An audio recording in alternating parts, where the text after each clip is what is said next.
Return of the ancient emperor का इस episode के स्टार्ट में हमारा मेन कैरेक्टर मच्छी पकड़ रहता है और कहता है मैं जानता हूँ वो ओल्ड टर्टल उसने खुद से ही यांग चुन को खत्म कराया है, खुद से उसको खत्म कराया है, लेकिन आज सुबह सुबह अर्ली मॉर्निंग वो ऐसे प्रिटेंड करता है कि वो इंपीरियल गार्ड का इन्वेस्टिगेट कर रहा है और ऐसे व्यवहार करता है कि जानो मुझे उसके बारे में कुछ पता ही नहीं है। लेकिन इसमें एक अच्छी बात यह है कि हमने सक्सेसफुली इंपीरियल गार्ड का कंट्रोल अपने हाथों में ले लिया है और हमें जरूरत है एक मेन जनरल को प्रमोट करने की और मिलिट्री पावर को अपने हाथ में रखने की, अपने हैंड में रखने की। तभी वहाँ मच्छी फंस जाता है, ये उसको निकालता है, वाह मच्छी फंस गया है। लेकिन कांटे में तो मच्छी नहीं होता है, ये गुस्सा करते हैं, डैम ये एंशिएंट टाइम, मैं स्टिल कॉन्ग जून हूँ। शायद चाइना में एंशिएंट टाइम में कोई कॉन्ग जून नाम का बंदा होगा जिसके कांटे में कभी मच्छी नहीं फंसती और मच्छी भी कहते हैं जा मुन्ना जा, हम तेरे जाल में नहीं फंसेंगे। तभी वहाँ पर झेया रहती है और कहती है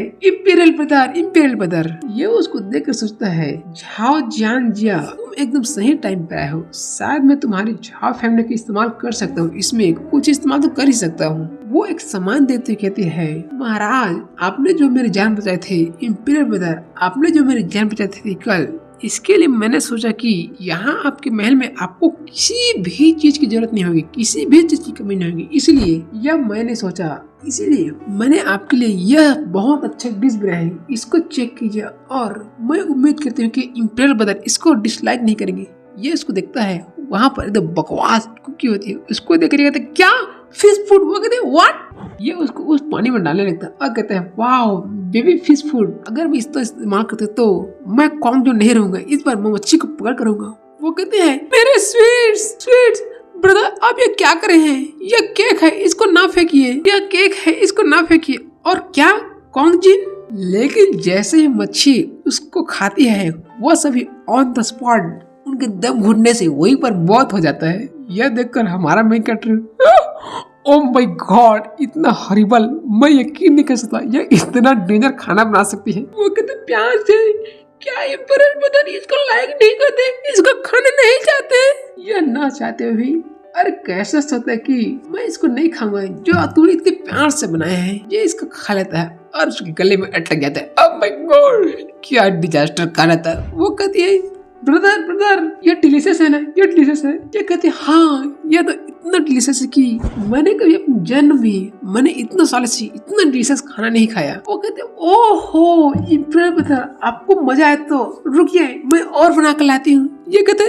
अरे मेरी बहना क्या तुम मुझे मार डालेगी, सब्जेक्ट को चेंज करने के लिए। वो कहते हैं ओहो हो ए चाइल्ड तुम यहाँ पर एकदम सही समय पर आए हो, मुझे तुम्हारी किसी चीज में हेल्प चाहिए। वो कहते हैं एनीथिंग आपको जो चाहिए वो मुझसे कहिए, मैं इंपीरियल गार्ड को फिर से बनाना चाहता हूँ, फिर से उसका रिफॉर्म करना चाहता हूँ, इसलिए मुझे कोई रिलायबल एक स्ट्रॉन्ग पर्सन जिसका विल एकदम स्ट्रॉन्ग है वो चाहिए। और मैं सोचता हूँ कि मैं तुम्हारी झाओ फैमिली से ऐसा कोई रिलायबल पर्सन जिस पर भरोसा कर सकूंगा और स्ट्रॉन्ग वाला मैं फाइंड कर सकता हूँ। लेकिन मैं पहले जो कंफ्यूज था इसलिए मैं डरता हूँ कि वो मेरी बात न सुनेंगे और मेरी बात को नजरअंदाज कर देंगे। झेयर कहती है भला ये कैसे हो सकता है। वो वहाँ से जाने लगती है चलिए एम्परर ब्रदर मैं आपको ले जाती हूँ और मैं आपकी हेल्प करती हूँ एक रिलायबल पर्सन को खोजने के लिए। ये कहते हैं अरे इतनी जल्दी क्यों है, हम थोड़ी देर बाद जा सकते हैं। अरे सोचता है तुम बहुत ईमानदार हो, मैं वास्तव में तुम्हारे साथ मैं वास्तव में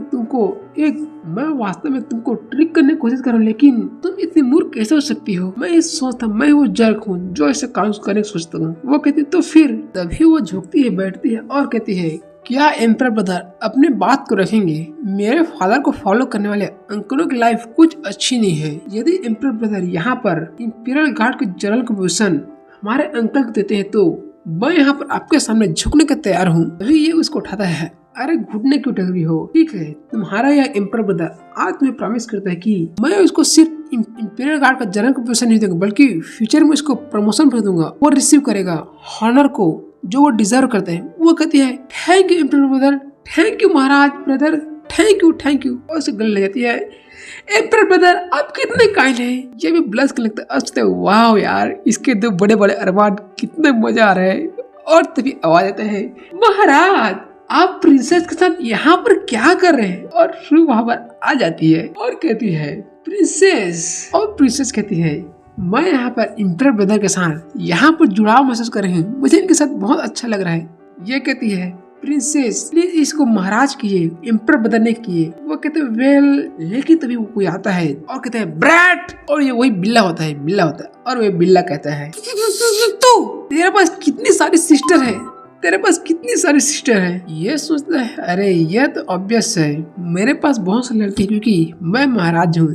तभी ये कहते हैं वैसे तुम यहाँ पर क्या कर रहे हैं। तभी सू बताना स्टार्ट करते हैं कि महाराज मैंने कुछ लोगों को उस सामान पर नजर रखने के लिए कहा था जिसका जिक्र यान चुन ने सुबह को किया था। इसके अलावा मुझे गेट पर यह बिल्ला मिल गया, इसलिए मैंने इसको यहाँ पर ला लिया। तभी वो अपने हाथ उस पर डालता और कहता है जैसे कि मैंने प्रॉमिस किया था इसलिए मैं यहाँ पर आया हूँ। हालांकि तुम एम्परर हो लेकिन मैं लोगों के बारे में हमेशा सही होता हूँ, मुझे तुम पर विश्वास है। लेकिन तुमने मुझे यहाँ पर सिर्फ ऑफिसर का पोस्ट देने के लिए नहीं बुलाया है, इसका कोई दूसरा कारण हो सकता है। मैं सही कह रहा हूँ ना, बता तूने मुझे क्यों बुलाया है। ये कहता है तू सही कह रहा है, क्या तू यहाँ पर द ग्रेट वे किंगडम के लड़कियों को नहीं बचाना चाहता। मैं चाहता हूँ कि तू मुझसे कुछ पैसे ले ले, मनी ले ले और बारबेरियन के पास सीक्रेटली जा और वहाँ के किंग झाओ सियान को खरीद ले और उसे इतना करप्ट कर, उसके शक्तियों को इतना कमजोर कर कि वो हम पर अटैक न कर सकते। एटलीस्ट तू उसको इतने समय के लिए रोक जितने समय मैं इस चाय चुन को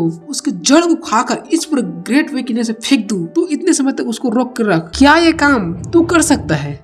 तभी ये बिल्ला कहता है बारबेरियन वास्तविक रूप से अपने में उलझे हुए हैं, वो पहले ही एक दूसरे पर मतभेद करते हैं और यह कहा जाता है कि वार की सर्वोत्तम सुप्रीम आर्ट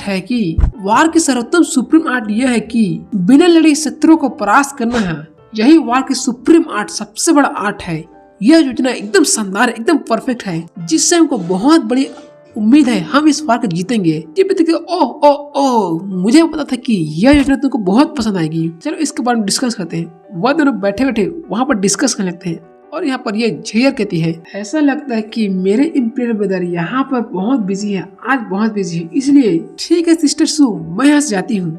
जिससे कि गुस्सा आती है अरे समझ से ज्यादा बड़ा नहीं हूँ, इसलिए प्रिंसेस ऑफ निन्यांग तुम्हें मुझे जरूर सियान झाई के नाम से बोलना चाहिए, सू के नाम से नहीं। मतलब मेरा फर्स्ट नाम ना लो, सेकंड नाम लो, क्योंकि वो चाहते हैं मेरा फर्स्ट नाम से मेरे बाबू ले, इसलिए गुस्सा होती है और दोनों ही लव राइवल होते हैं। तब ये फिर से कहती है सू लेकिन जैसा कि तुम देख रही हो, क्या तुमने यहाँ पर नोटिस नहीं की हमारे महाराज यहाँ पर चेंज हो चुके हैं और चाहे जो भी हो जाए मुझे यह आशा है कि हम अपने महाराज के शासन को अच्छे से कंप्लीट करने के लिए वह इस पूरे किंगडम पर अच्छे से राज करे, इसलिए हम दोनों मिलकर उनकी मदद करेंगे और एक साथ ही काम कर सकते हैं। ये भी कहती है ऑफ कोर्स मैं डेफिनेटली अपने इंपीरियल ब्रदर की मदद करूंगी। बाय बाय सिस्टर सू। ये फिर गुस्सा होती है सिस्टर सू।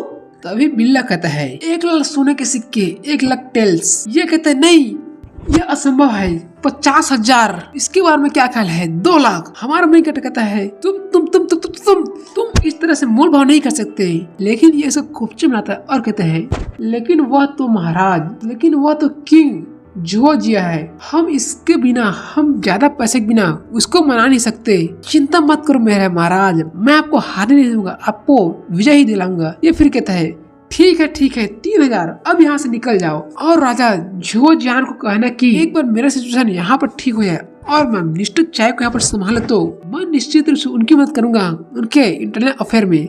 और सोचता है मुझे आश्चर्य है कि क्या इस एम्परर के पास इतना सारा पैसा भी होगा। बात तो कर दे लेकिन क्या इसके पास इतना सारा पैसा भी होगा। बिल्ला फिर बोला म्याऊ महाराज आपको ये सब कहने की देर थी। अब ये बिल्ला आपको एक लॉयल सबऑर्डिनेट बनकर दिखाएगा जो आपकी हमेशा आज्ञा का पालन करेगा। और मैं जानता हूँ कि आप इस वे को बहुत महान बनाना चाहते हैं, इसलिए मैं आपके सभी कामों पर आपका साथ दूंगा। तो ठीक है महाराज मैं ऐसे चलता हूँ। महाराज भी कहता है ठीक है चले जाओ और अपना काम अच्छे से करना। और यहाँ पर इसके सुख प्रसाद और कहते हैं सू कहती है सूछे। ये कहता है क्या मेरे खजाने में, इस छोटे खजाने में कितना सारा पैसा है, तू मुझे बता कि मेरे खजाने में कितना सारा पैसा है। वो कहती है 1 लाख से भी कम है तेरे पास, तेरे खजाने में। यह एकदम घबराया था और कहते क्या ही बकवास है। यांग चुन के साथ सौदा करने वाला वह व्यापारी को तुरंत पूछताछ ले जाया जाए। और इसी के साथ हमारा यह एपिसोड यहाँ पर एंड होता है।